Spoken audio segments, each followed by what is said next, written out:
Ela atua na área de comunicação organizacional desde 2005 e nos últimos anos se dedica, na maior parte do tempo, às estratégias de comunicação com a imprensa. Esteve nas mais reconhecidas agências de comunicação do mercado, conduzindo ações de relacionamento das empresas com os jornalistas de redação. Foi responsável pelo atendimento de multinacionais como Unilever e Samsung para assuntos corporativos. Formada na 4ª turma do curso de jornalismo da Universidade Presbiteriana Mackenzie em 2005, fez diversos cursos complementares como comunicação interna, redes sociais e inovação digital na ESPM, relacionamento com influenciadores na Casper Libero, marketing de moda na Escola São Paulo e assessoria de imprensa no Senac Brasil. O projeto Memória do curso de jornalismo recebe a jornalista Giovana Zanaroli.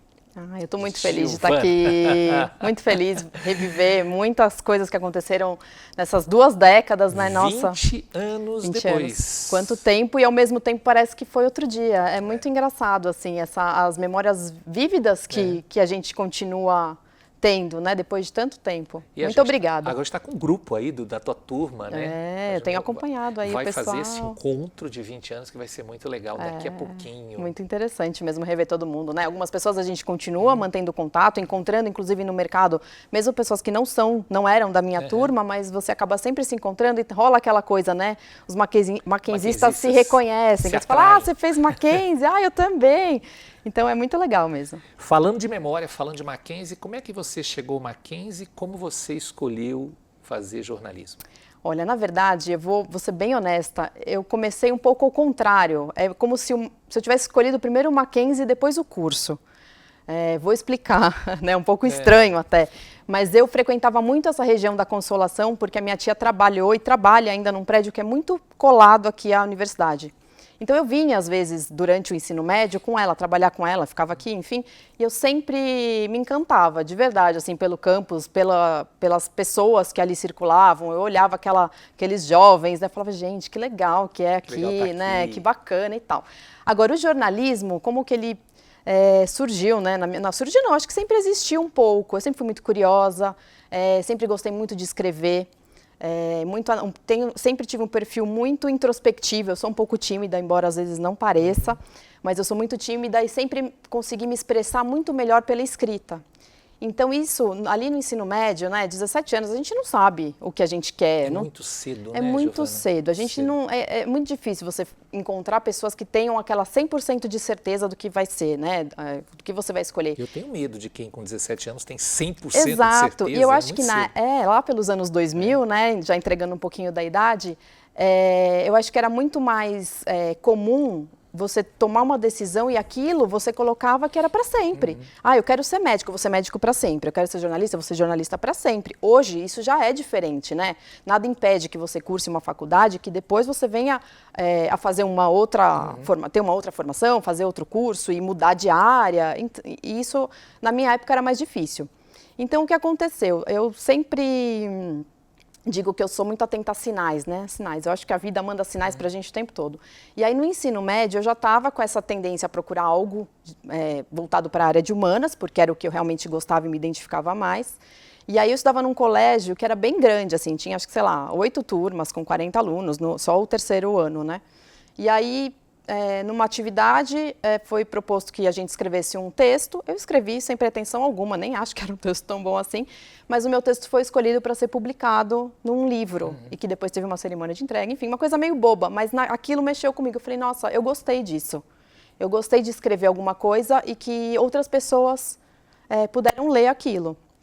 E aí, procurando o que eu queria fazer, entrei no site do Mackenzie e vi que tinha jornalismo. Falei, gente, jornalismo, legal, né? Sem saber muito, vou ser bem honesta, eu não sabia muito. Para mim, naquela época, jornalismo era o quê? Trabalhar numa revista, trabalhar na TV, né? Que todo mundo, até hoje, você fala, mas você aparece na Globo? Não apareço, nunca apareci. Enfim, e aí foi meio que um caminho natural, assim, então...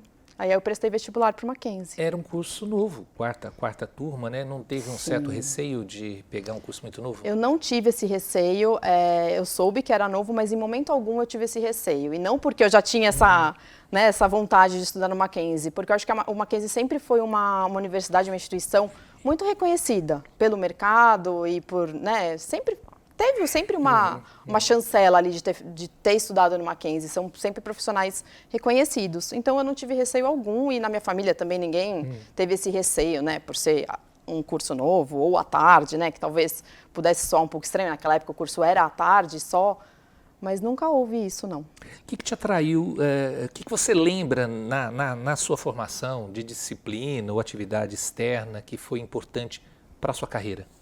Olha, eu acho que muitas coisas foram importantes. O conhecimento teórico, ter contato com professores muito, assim, muito importantes e de conhecimento, que tinham aquela vontade de transmitir o conhecimento para os alunos.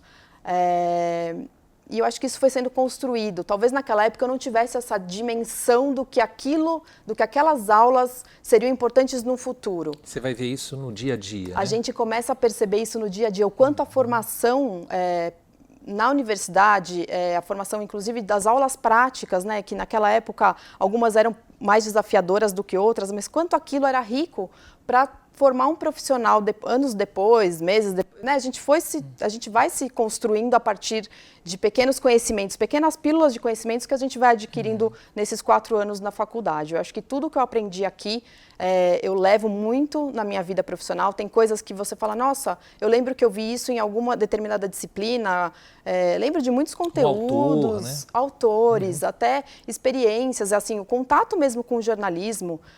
Eu nunca tive, quando eu entrei aqui, nunca tive uma pretensão assim de falar, eu quero trabalhar em TV. Eu sei que muitos colegas já entraram com essa, né, com essa vontade de trabalhar no jornalismo esportivo. Eu nunca tive. Eu entrei assim aberta. Você não tinha um direcionamento nem específico de área, nem, sei lá, específico relacionado à temática esportiva, cultural? Não tinha. Eu gostava de escrever e na minha cabeça, nos primeiros anos, eu queria escrever para algum veículo. Podia ser para um jornal, podia ser para uma revista, que naquela época os sites ainda não eram tão como são hoje. Não tinha rede social, Giovana? Não tinha rede social, professor. Como é que vocês viviam sem Começou o rede Orkut, social? ainda bem, né, que a gente não tinha. Pois é. Porque acho que muita coisa do que é vivida foi vivida na essência ali, né, sentindo da pele. Hoje a gente às vezes percebe que algumas coisas não são aquilo que são, né? A gente deixa de viver às vezes para postar alguma coisa. Então acho que tudo isso foi muito rico e tudo que eu aprendi aqui eu levo muito na minha vida profissional e até na minha vida pessoal. Os relacionamentos que a gente constrói, vínculos, aprendizados. Hoje, muito de encontrar profissionais do Mackenzie em outros postos, né, em outras empresas, que você faz aquele contato. Então, assim, tudo mais para frente a gente entende, sabe? É meio... Você, 20 anos depois, né, mudou muito a comunicação. Você acredita ainda que é importante a formação acadêmica para um profissional de comunicação ou jornalista especificamente? Eu acredito muito. Eu acho que traz um embasamento para muito do que a gente vai fazer. E o jornalismo em específico, eu acho que é uma área muito plural. Eu acho que um jornalista consegue trabalhar em diversas áreas. Eu acho que isso abriu muito o campo de atuação para o jornalista. Isso é uma coisa que, nessas 2 décadas, eu acho que ampliou demais. A gente tinha aquela ideia de que o jornalista só poderia trabalhar num veículo grande, da grande imprensa, ou num veículo um pouco menor, mais especializado. Mas eu acho que hoje o jornalista é visto muito como um profissional, um comunicador estratégico. Eu acho que tem posições, às vezes, empresas que precisam produzir um conteúdo mais analítico, mais específico, ele vai contratar um jornalista, por exemplo. Mesmo que não seja numa redação? Mesmo que não seja. Eu acho que esse campo é muito vasto. Eu acho que isso aumentou muito e é muito positivo, né? Porque a gente encontra as redações se enxugando um pouco, mas, por outro lado, outras oportunidades para a atuação do jornalista. E eu acho que o jornalista é um profissional muito atento. Eu acho que o jornalista consegue identificar o que é notícia, mesmo trabalhando, no meu caso, que trabalho com assessoria de imprensa, comunicação organizacional, você consegue identificar o que é uma notícia, você sabe fazer as perguntas certas, extrair de uma resposta aquilo que realmente é importante, essencial para a informação. Então, eu acho que sim. Na tua época, falar tua época, né? Parece uma coisa antiga. Tinha muito pouco antigo, né? 2 décadas, né? A gente não discutia tanto a comunicação organizacional. E era uma coisa que não era bem vista pelos próprios alunos, né? Não, eu estou aqui para trabalhar em redação, estou aqui para trabalhar no rádio, estou aqui para trabalhar na televisão, numa revista, num jornal impresso. O que te levou para a comunicação organizacional? Olha, eu comecei a olhar um pouco mais para a comunicação organizacional, que na época a gente falava muito de comunicação empresarial, que tínhamos inclusive uma disciplina, tivemos, né, aqui no Mackenzie uma disciplina, a partir dessa aula. Porque eu não tinha ideia do que era. Eu acho que muita gente olhava a assessoria de imprensa justamente com esse preconceito, vamos dizer assim, porque era muito glamourizado até. Você falava assessor de imprensa do artista X. Era difícil você enxergar que tinha um assessor de imprensa numa empresa, trabalhando em outras áreas. Pelo menos para mim, era muito superficial. E foi a partir daí que eu fui entendendo que não, que existia uma posição que era muito estratégica. Talvez naquela época não fosse tão estratégica quanto ela se tornou hoje. Eu acho que hoje é muito mais estratégica a posição desse profissional. E eu tive uma grata sorte, talvez, não sei. Não sei se posso dizer sorte, uma grata felicidade assim, de trabalhar com Gaudêncio Torquato por 9 anos, que é o precursor, né, da comunicação organizacional e professor emérito da USP, foi até eleito recentemente, e que para mim foi assim, eu não tenho nem palavras para dizer o quanto foi bom para mim aprender ali na sua saída da faculdade, você já foi para a assessoria? Não, eu acabei caindo no escritório dele, na agência que ele tinha, que era uma agência muito pequena, por acaso, uma indicação de uma amiga, e eu comecei a trabalhar sem muito saber, assim, eu falei, nossa, já ouvi esse nome em algum lugar, mas não lembrava, não tinha feito essa relação, provavelmente eu tinha lido alguma coisa nessa disciplina. Sim, tinha dele, os textos dele a gente apresentava também. Então, e aí eu falei, nossa, gente, e aquilo para mim ampliou, assim, foi um universo que se abriu ali. Eu falei, nossa, olha quanta coisa, porque eu tinha uma biblioteca ali onde eu trabalhava, que eu podia ir lá pegar um livro, eu tinha às vezes uma aula ali, um bate-papo com o chefe, sabe? Então eu acho que a partir de então tudo começou a ampliar e eu comecei a gostar cada vez mais dessa área, porque é uma área que não se restringe apenas à assessoria de imprensa, né? Ela tem a comunicação interna, as newsletters, enfim, tudo que é intranet hoje em dia, né? Que também já está um pouco desgastado, mas são muitas coisas dentro de uma área só. Então, não se limita apenas à assessoria de imprensa. A assessoria de imprensa é o jeito mais fácil da gente falar o que a gente faz, né? Para tentar que isso seja compreendido mais facilmente.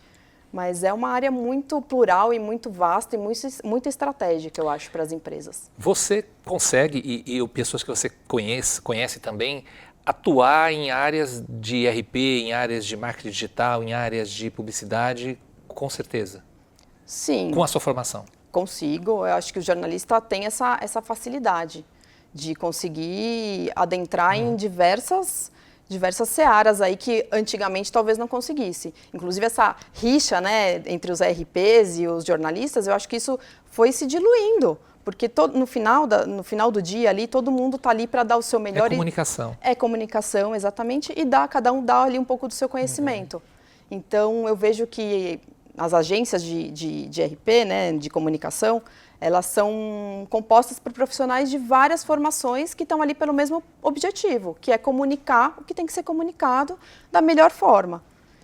Não tinha figura do influenciador. Você trabalha com influenciador, como é que é esse profissional hoje no mercado? Ele é imprescindível? Eu não trabalho diretamente, nunca tive poucas experiências, mas nunca foi o meu foco. Meu foco sempre foi assuntos corporativos, que é a parte que eu me identifico, inclusive gosto mais. Mas eu acho que esse profissional, né, de marketing de influência, ele é bom e ao mesmo tempo é um pouco perigoso, eu acho. Porque você permitir que as pessoas falem o que elas bem entendam, na hora que elas bem entendam, mostrem algumas coisas sem nenhum filtro, porque na verdade é isso. Eu acho que precisa ter um pouco de responsabilidade no que você está falando, no que você está disseminando. Tem muita gente séria, eu acho que é muito importante, a gente não pode se recusar a ver essa evolução da comunicação, porque é uma evolução, mas eu acho que tem que ser feito com muita responsabilidade. Quem está ali segurando um celular, passando uma informação, tem que ter essa noção de que, dependendo do modo como ele fala, a mensagem que ele transmite, isso pode ser recebido de uma forma ou de outra, para o bem e para o mal. Ele pode até usar esse argumento, que, não, eu não tenho essa formação, não tenho esse objetivo. Eu estou aqui dando minha opinião, e não é assim, né? E aí a gente esbarra nas fake news, a gente acaba esbarrando em outras coisas que não são verdades e que acabam sendo disseminadas como sendo. Mas eu acho que sim, tem que olhar para os influenciadores. Muitos são muito bons porque acho que trazem uma visão de mundo que talvez a gente não tivesse acesso antes. Né? A gente tinha o quê? As notícias ali transmitidas por um canal de TV, por um rádio, por uma revista, e isso talvez não mostrasse, por exemplo, o que uma comunidade pensa ali naquele, né, nos micro... Ele pode ser classificado como veículo, então? Eu acho que sim, é um veículo de comunicação. né? E só que acho que não é mais um veículo como a gente estava acostumado há 2 décadas ou até um pouco menos. É um veículo, ele está transmitindo uma informação, ele está se comunicando, né, com outras pessoas. Você teria algum ponto específico que você diz, aqui a comunicação mudou muito, aqui o jornalismo mudou muito de 2001 para cá? Claro que a comunicação, ela evolui rapidamente, tem evoluído muito mais do que algum tempo. Muito rápido. Mas você tem algum ponto que você fala, aqui a gente não esperava, por exemplo?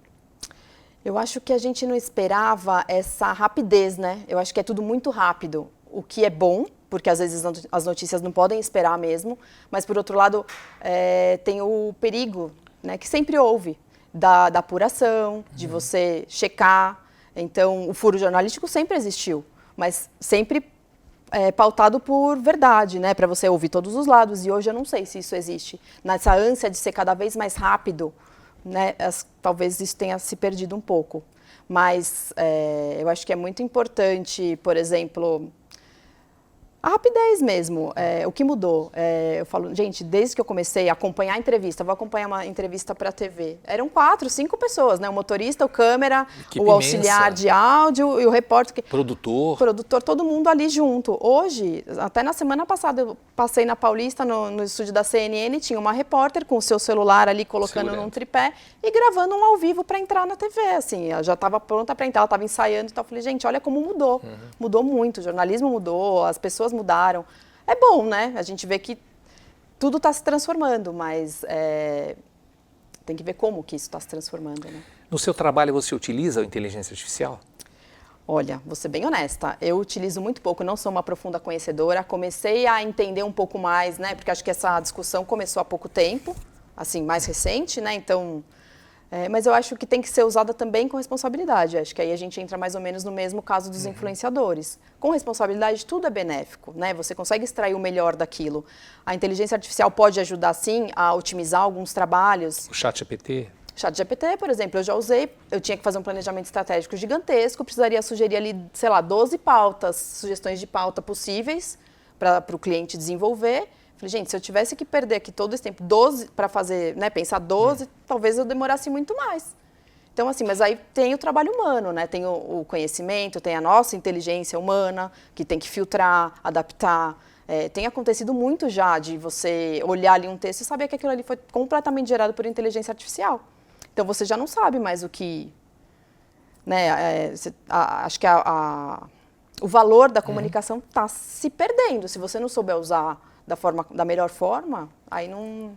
Eu acho que não é bem por aí. Mas isso falando apenas de escrita, né? Coisa muito superficial. Eu acho que a inteligência artificial pode ser usada... muito maior, claro. É muito mais ampla, né? Enfim.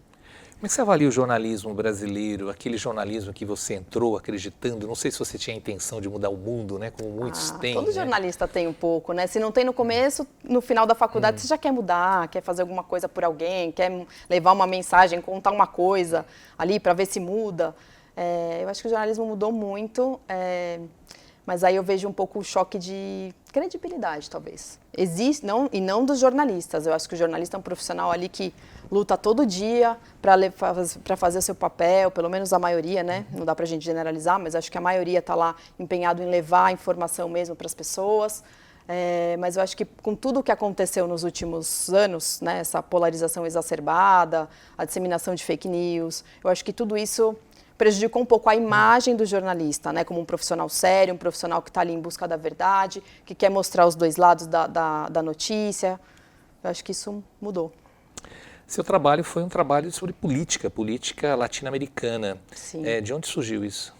Na verdade, surgiu muito mais pelas minhas colegas de grupo, porque elas tinham feito uma disciplina e tinham ido ao Uruguai. Jornalismo internacional. Jornalismo internacional, sim. Elas tinham ido para o Uruguai e analisaram, fizeram vários vídeos. Então, isso foi meio que o subproduto de um material que elas tinham riquíssimo, de entrevistas e tudo, e a gente trabalhou em cima desse material. Não é algo que você queria fazer posteriormente, ao sair da faculdade? Política? Não, nunca foi. Não é uma área que... Depois eu tive, né, que ter esse contato um pouco mais próximo durante 9 anos, mas nunca foi uma área que eu tive qualquer afinidade ou interesse em trabalhar. Vamos voltar a uma pergunta que eu faço para todo mundo aqui, voltando lá para 2001, o que você diria para a Giovana, que vai começar a fazer jornalismo, ou está pensando em fazer jornalismo? Conselho, talvez? Dica? Talvez o que eu diria é vai com coragem, não desista, vai dar certo e acredite no seu potencial. Porque eu acho que nessas 2 décadas, assim, oscila, né? Tem horas que você fala, nossa, eu tô aqui, é isso que eu quero. E tem horas que não. E é normal, é natural, acho que de qualquer ser humano, né? Então, acho que eu diria isso, para persistir, que vai dar certo e vai ser bom. E você vai aprender muito, porque eu acho que, no final, o que importa é o que a gente leva, o que a gente aprende. E nessas 2 décadas, eu acho que eu aprendi muito. Mesmo trabalhando com empresas, né, que não é o jornalismo ali tradicionalzão, quando a gente entra na faculdade, eu acho que eu tive a oportunidade de vivenciar coisas incríveis, saber de coisas, assim, muito importantes, que tiveram um reflexo na sociedade, que eu acho que isso é uma coisa que sempre fez parte do meu propósito, de sentir que eu estava fazendo alguma coisa, mesmo que fosse levar uma informação de uma empresa de 4 paredinhas ali para fora. Então, acho que seria isso. Você acha que a profissão te realizou? Sim, acho que me permitiu, me possibilitou muito conhecimento e realização pessoal e profissional também, né? Acho que, no final das contas, aí, acho que sim. Aquela Giovana tímida não existe mais. Existe? Não está aparecendo? Não está aparecendo. Ah, ou você existe. Nem um pouquinho. Existe. Algum arrependimento de ter feito jornalismo? Não. Nenhum. Eu acho que o jornalismo é uma base muito sólida para qualquer coisa que a gente queira fazer. Né? Se não quiser persistir no jornalismo e continuar nessa área, eu acho que ele dá o embasamento para você atuar onde você quiser. Eu não me arrependo de jeito nenhum. Eu acho que foram anos muito bons, muito valiosos, profissionalmente, pessoalmente. E é isso. E que bom que a gente participou pelo menos de 4 anos da sua formação, da sua carreira, ajudando um pouquinho e ouvindo tudo que você disse agora, né? Você fala assim, que bom que ela não se arrependeu, que bom que ela seguiu e fazendo, como você disse, né? Coisas legais, mesmo que não seja dentro de uma redação, né? Sim. Mas utilizando-se do jornalismo. Obrigado, querida, por você ter vindo. Eu que agradeço. Fiquei muito feliz. É um prazer enorme estar aqui com vocês. Obrigado, viu?